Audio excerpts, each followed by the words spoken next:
what if I mess up? What if I say the wrong thing? What if I don't present myself the best way? And what if they don't hire me? Have you guys been there before? The dreaded job interview. Yeah, many of us can probably think back, if we're of working age, to the first, maybe second, or even third time that we had to go through that process. It's pretty terrifying, isn't it? There's so much pressure. You have to dress correctly. You have to say all the right things to each question. You have to show off your best side. And until you get some reps under your belt, it's a pretty nerve-wracking experience, right? I remember when I was in high school, we were prepping for job interviews. We were going through some practice questions with one another, and I was asked what my biggest weakness was. Maybe you've been asked that before. And I thought to myself, why on earth would I admit that to you? What kind of question? I'm going to be asked that? And then the teacher begins to instruct us. We have to actually present a strength of ours, but phrase it as a weakness so it shows that we're really capable. And I'm thinking, what is going on? I have to engage in psychological warfare with this interviewer? I am going to run a cash register at Dairy Queen. Like, what? But that's how it is. You guys understand. That's how interviews go. We all feel that pressure. Fast forward to college, and I'm preparing for an interview at Venture Church to be the youth minister after graduating. And it's the same thing. I'm feeling the pressure. I have to speak the right way. I have to say the right things. I have to fit the perfect standard. Or things may not turn out the way I want them. But then I remember having a conversation with Chris. He told me, you don't have to be so nervous, Perry. He said, there's going to be a group of parents. We're going to get together. We're going to have dinner. We're going to meet. And then they're just going to ask you some questions. That's how it's going to go. And he said, you don't have to pretend. You don't have to act a certain way or talk a certain way. You don't have to give cheesy interview answers. None of that. Just answer the questions genuinely. Whatever they ask, be open, be honest. Say what you genuinely think, which is a hard thing to do when Chris House is looking at you. Okay, but that's what he told me. That's what he told me to do. He said, just be authentic, be honest. And spoiler, that did not help at all. I was so nervous that day that when I arrived, I locked my car keys in the car. Only time I've ever done that before. I haven't done it before or since then, but I was terrified. But I did what he said. I went in, I tried not to put on a facade, and I was just honest, I was open. And 3 years later, I'm still here. Got the job, woo! So that's awesome. That's awesome. Came down to the honesty. Didn't have to put on a front or act a certain way. We are currently a little over a month into our Imagine initiative. And this is a capital campaign in which we're trying to pay down a portion of our debt for the building. And we talked about how this number that we have to pay off that seems so large to us is nothing before God. And many of you made commitments to the point that we're going to be able to pay off over $160,000 over the next 6 months, which is amazing. But it's not just financial. This is also a visionary campaign for our church where we're talking about what God can do. Just imagine what God can do in each and every one of our individual lives when we fully put our trust in Him. And so today, I get to kick us off on a brand new sermon series, Life-Changing Prayer. Over the next 4 weeks, you're going to hear from both Chris and I as we talk about what it looks like to pray with honesty, boldness, persistence, and we'll discuss how our very lives can begin to change when we do so. It's not just something that we have to imagine. It actually is something that we can achieve. However, just like someone who's headed into an interview, there can sometimes be a little bit of pressure felt when it comes to prayer. We may think that we have to pray a certain way, to use certain words. Maybe we think that we have to do it a specific way in order to be right. We have to be spiritual enough. Even as believers, we're not immune to this thought. Maybe you've heard someone say this before. Ooh, I don't want to pray because what if I pray wrong? What if I say the wrong thing or I don't do it right? Maybe you yourself have felt that before or expressed that. Like you had to reach a certain standard in order to be praying correctly, in order to be doing it right. But what if, just like my interview, God simply wants our authenticity? Today, we're going to take a look at how Jesus himself instructs us to pray. But we're also going to see how simple and honest communication with God is exactly something that we can all do, or even told to do. So today, we're going to be reading out of the book of Matthew. We're going to be in chapter 6, Matthew chapter 6. So if you have your Bibles with you today, and you'd like to read along with me, you can go ahead and flip there to chapter 6. If you say, man, Perry, I forgot my Bible at home, that's okay. We'll have the words on either screen to my right and left. And if you say, Perry, it's not that I forgot a Bible at home, I actually just don't have one, that's also okay because we give away free Bibles. Out in the lobby on the shelving next to the entrance are Bibles there. They're completely free. You can grab one and keep it. At Venture, we believe everyone should have a good, readable version of the Bible, so don't hesitate to grab one of those. Or use your phone if you want. But in this chapter 6 of Matthew, we're going to be reading from the longest recorded sermon of Jesus. This is commonly referred to as the Sermon on the Mount. And this is where Jesus gives some of his most famous and most well-known teachings. If we were to skim through, many of you might be familiar with some of the things within this sermon. And in this particular section, Jesus is going to be talking about religious practices. He's talking about generosity, giving, fasting, things like that. And then as we pick up in verse 5, we see that he turns his attention to prayer. So let's dive in. Matthew 6, verse 5. And when you pray, do not be like the hypocrites, for they love to pray standing in the synagogues and on the street corners to be seen by others. But truly, I tell you, they've received their reward in full. When you pray, go into your room, close the door, and pray to your Father who is unseen. Then your Father, who sees what is done in secret, will reward you. And when you pray, do not keep on babbling like the pagans, for they think that they'll be heard because of their many words. Do not be like them, for your Father knows what you need before you ask him. If we're going to start a sermon series on prayer, I guess out the gate we have to answer the question, what is prayer? Simply put, it's just talking with God. It's talking with God. We could give maybe a more fancy definition, a spiritual exercise, petitioning God, something like that. But at its base level, it's talking to God. It's us as creation speaking intentionally with the Creator.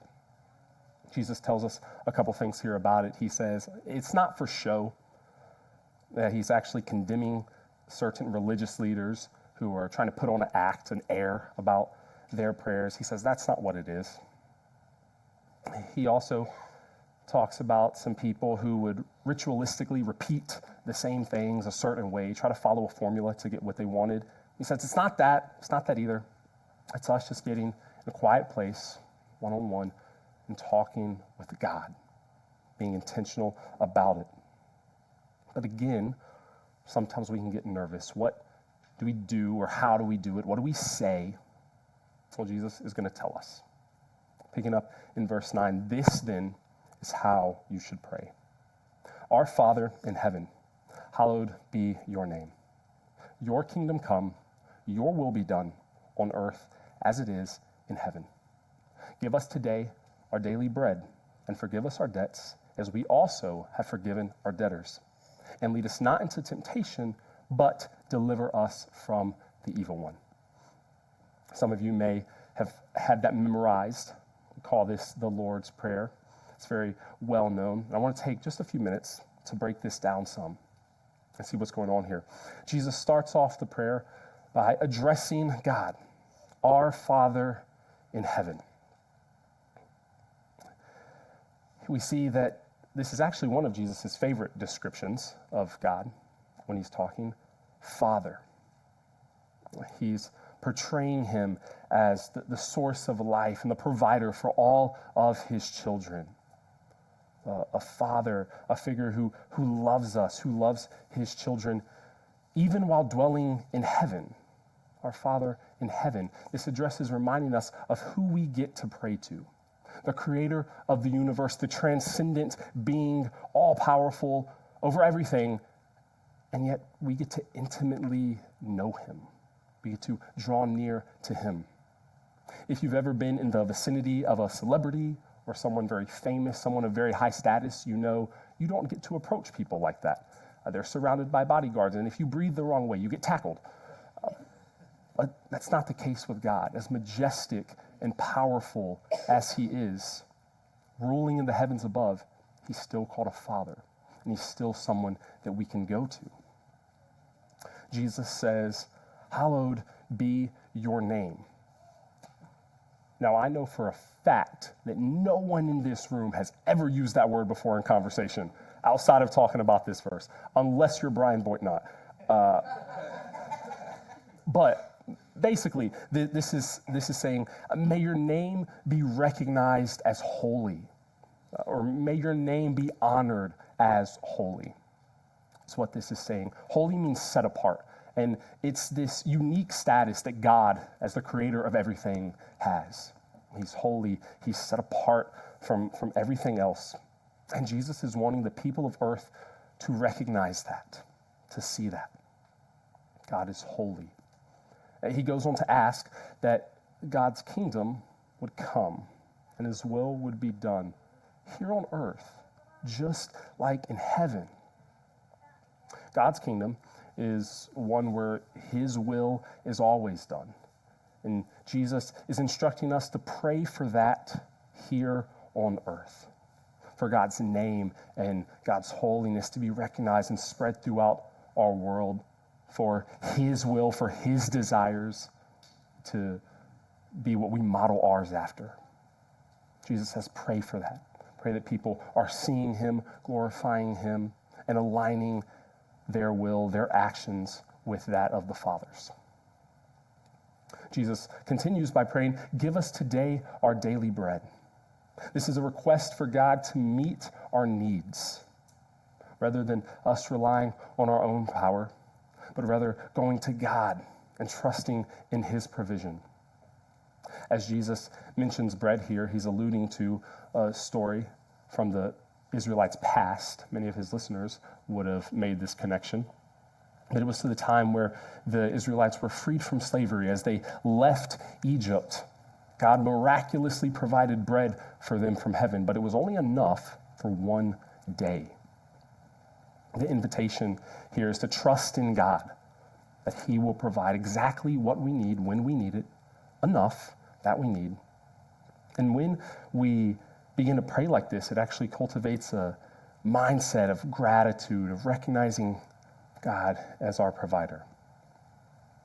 He goes on to say, forgive us of our debts as we have forgiven our debtors. Your version may use the word trespasses or sins here instead of debts, but it's the same idea, that we have wronged someone and now we owe them. And it doesn't say, if we have debts. It states it. Forgive us of the debts that we certainly have, the ways that we have messed up, the ways that we have wronged you, God. Forgive us of that. We have sinned and we need your forgiveness. And notice how this is tied in with showing forgiveness to others. The forgiven are able to forgive, and those who forgive are able to be forgiven. Jesus is saying, pray for this culture where we become agents of forgiveness just as we're forgiving. And it becomes a cycle. And then he ends with this, lead us not into temptation, but deliver us from the evil one. This word temptation here, it carries an idea of a test or maybe a trial.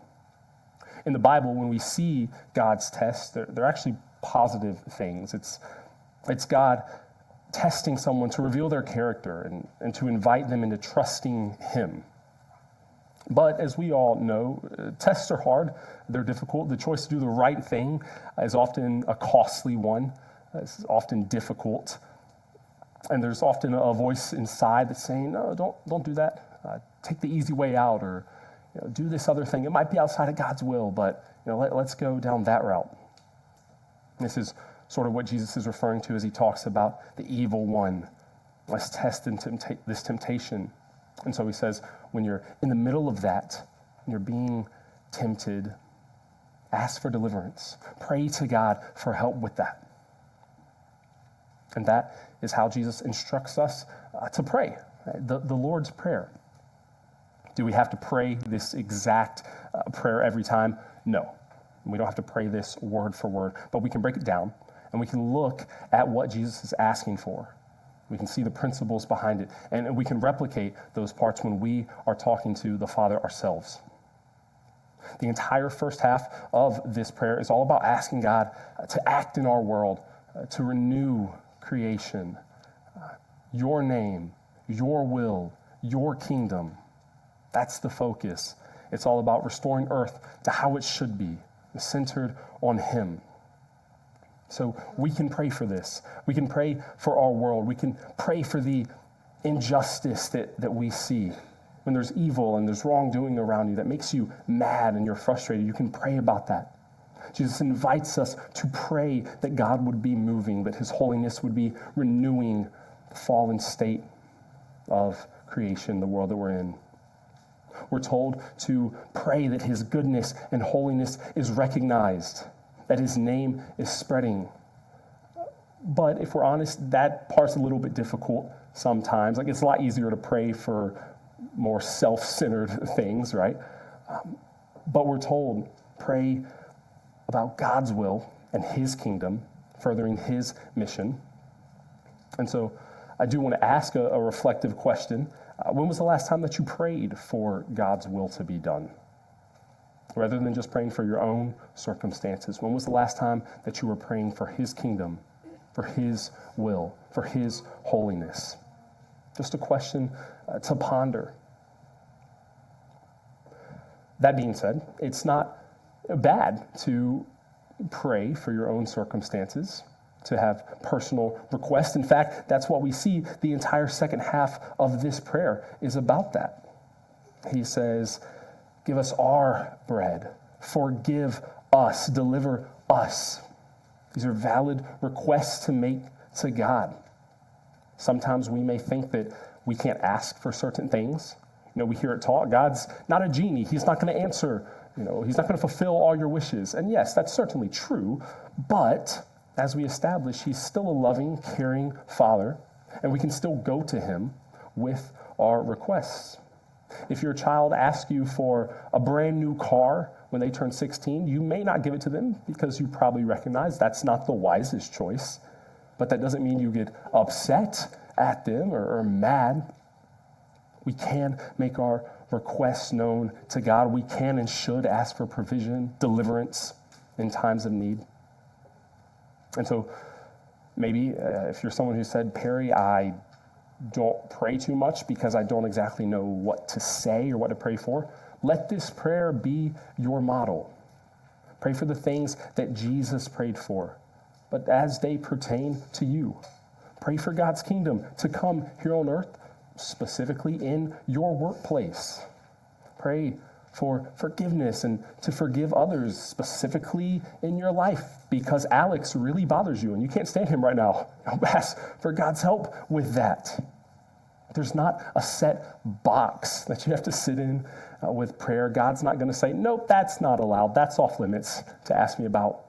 Not at all. If we're unsure about what to say, this is a good place to start. Now, for the remainder of our time, I want to address another concern or fear that we may sometimes have. This idea that our prayer has to be polished or perfected or spiritual. It has to meet a certain standard. We find, though, in Scripture that this isn't exactly the case. We find that we're able to be open and honest with God. And so I want to highlight that for a few minutes. Flip over to Psalm chapter 62 with me. Psalm 62. Like many other Psalms, this is a poem where the author is expressing very strong emotion. And there's a reason for that. It's written by a man named David. He's the king of Israel. And at the time of writing this, his own son is actively rebelling against him. His own son has been influencing the masses, gaining power, prestige, and he begins to start a civil war. He's trying to kill David and take his throne. And at this point, we wouldn't expect David to not have a bunch of different emotions swelling inside: anger, grief, hurt. And he authors this psalm at the time where he's expressing his trust in the Lord. He speaks about God being his refuge, his trust, his fortress. And then he says this in verse 8, Psalm 62:8, "Trust in him at all times, you people. Pour out your hearts to him, for God is our refuge." David encourages the people to trust God, and he says to pour out your heart to him. Your fears, your worries, your doubts, your anxieties, your whole heart, he says, bring to God. This includes all the big stuff, not the minor inconveniences, the small things that sort of upset you a little bit, but the keeping you up at night things, the things that have you in your car crying over your lunch break, the big stuff. David says, pray genuine, real, raw, honest prayers. Have you ever found yourself overwhelmed with emotion and yet refusing to take it to God? Maybe we go to our family members, or we rant to our friends, or we go to a therapist. All good things, I'll add.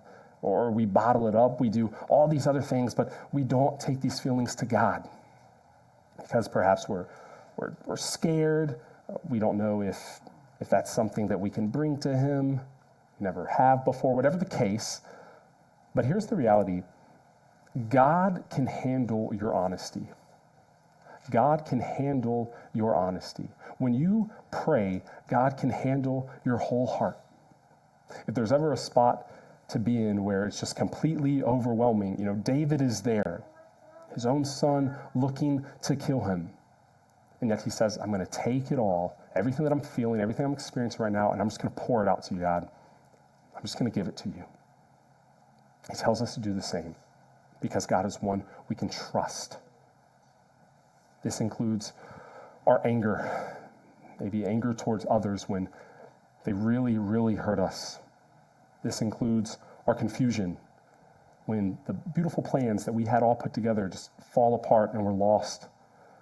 This includes our grief when we experience heartbreak and loss and rejection. It even includes emotions that might be directed towards him. Anger, maybe frustration, hatred at God. He can handle that. The deepest, hardest emotions, when they're floating all around inside, God can handle it, and he still wants you to talk to him about it. I was trying to think of a good comparison for this, and I'm going to use parents.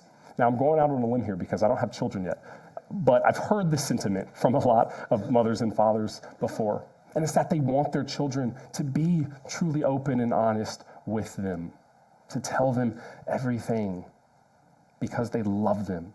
They want to know what's truly going on in their lives because they care about them.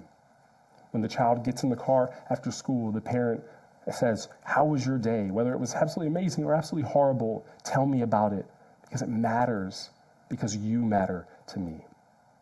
God wants you to pray to him, to talk to him, and he's accepting of you pouring out your heart, everything that's inside, because he has infinite love for you and you matter to him. There are multiple other psalms that talk about this idea. There's songs and poems expressing a great emotion. People at the highest of highs, joy, gratitude, thankfulness, and we should pray that way. And also people at the lowest of the lows, just like David, anger, confusion, feeling lost at wit's end. We should also pray when we're there. He can handle it. We even see an example of Jesus himself doing this.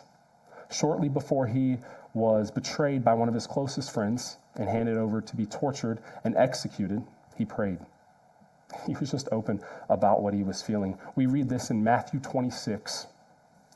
Matthew 26, verse 36. Jesus went with his disciples to a place called Gethsemane, and he said to them, "Sit here while I go over there and pray." He took Peter and the two sons of Zebedee along with him, and he began to be sorrowful and troubled. And he said to them, "My soul is overwhelmed with sorrow to the point of death.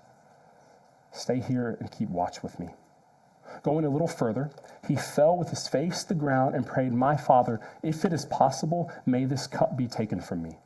Yet not as I will, but as you will." My soul is overwhelmed with sorrow to the point of death. I don't want to do this. I don't like the situation. If there is any other way, God, let's do that. This isn't a prayer for someone who has it all put together at the moment. It's not a prayer from someone on stage with polished wording. It's just a man being real about what's going on at the hardest point of his life. And of course, this man is Jesus. So if David's example wasn't enough for us, this should definitely show that we can do that. We can approach our Father with truthfulness and honesty about where we're at. We can pour out our hearts to him without worrying if we're doing it right or wrong. Maybe you aren't a Christian. Maybe you have some questions, some doubts, some things you're sort of wrestling with. You can make that known to him. He can handle it. Maybe you've seen baptisms before, even like Miss Carolyn earlier, and you want to call out to God and accept the truth of the gospel, but you've been too afraid or you haven't known how. What do I say? And that's exactly the kind of prayer that he would love to hear from you. He can handle it. Maybe you're a believer and you're just experiencing life as we all do, with its ups and its downs. And maybe even in the midst of that sometimes, you're like, how do I do it? What do I say? He can handle it. You can be fully open with him. Those things that we talked about earlier in the Lord's Prayer, you can pray those things with an open heart. You can pray about forgiveness even as there's so much anger and hurt and betrayal inside. You can pray about the Lord providing you your daily bread even when there's confusion because the numbers aren't adding up and it's not looking like you're going to be provided for. We can pray these things that Jesus tells us to pray while just being truthful about where we're at and what we're thinking. He can handle your honesty.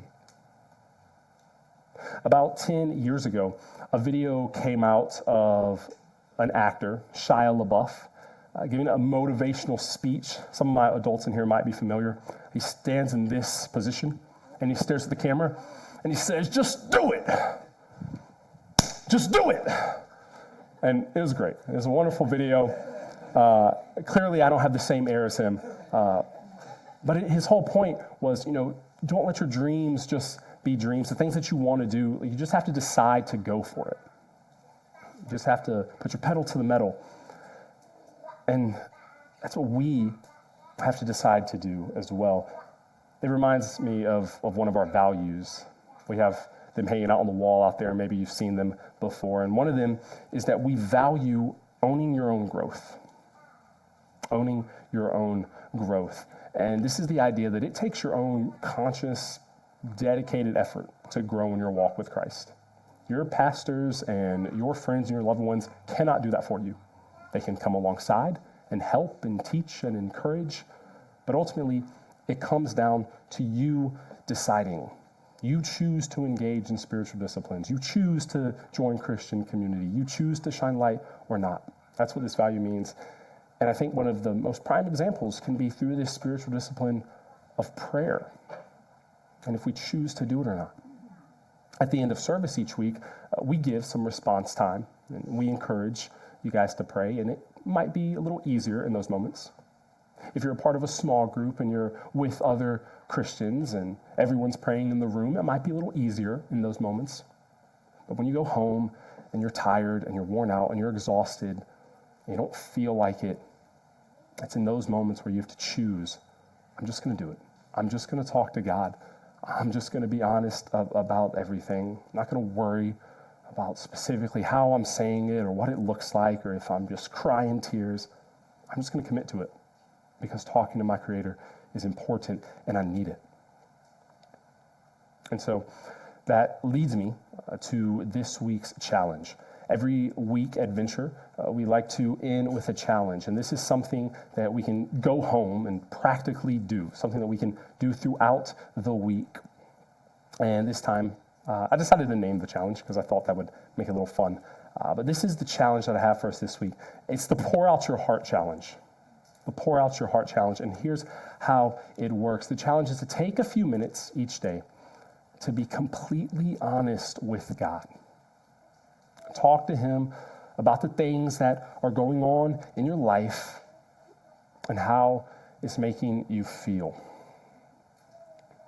Be fully open with your emotions, whether it's joy and gratitude, it's the good stuff, or it's the anger and the frustration and the loss, whatever it is.